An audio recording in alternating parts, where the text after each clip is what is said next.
அனைவருக்கும் வணக்கம். Aadhaar card update புதிதாக வந்துள்ளது. அதனை பற்றி நமது வீடியோவில் முழுவதுமாக பார்ப்போம். நீங்கள் என்னென்ன அப்டேட் பண்ணியிருக்கீர்கள் என்று உங்கள் கருத்துக்களை கமெண்டில் கூறவும். வாங்க வீடியோக்குள்ளே போகலாம்.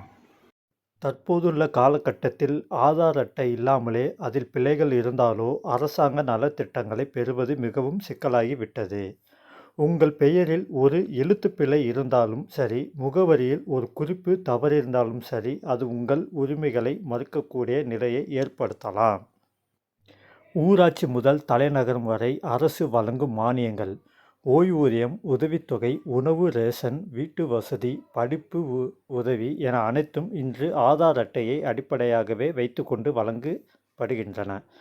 ஆனால் உங்கள் ஆதார் அட்டையில் உங்கள் வங்கிக் கணக்கு விவரங்கள் பொருத்தவில்லையெனில் அல்லது ரேஷன் கார்டு தகவல்களுடன் சரிபடவில்லையெனில் டிபிடி மாதிரியான திட்டங்களில் நிதி உதவி தானாகவே நிறுத்தப்படும்.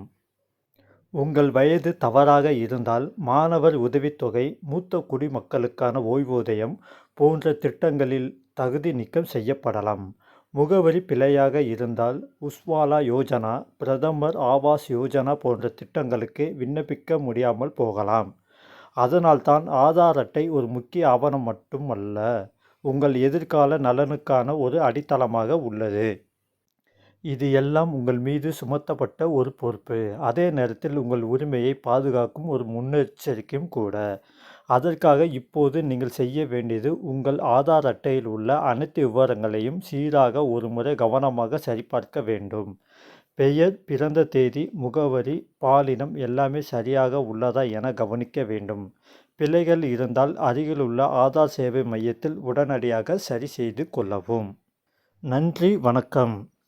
மேலும் இது போன்ற புது தகவல்களை அறிந்து கொள்ள நமது சேனலை சப்ஸ்கிரைப் செய்யவும்.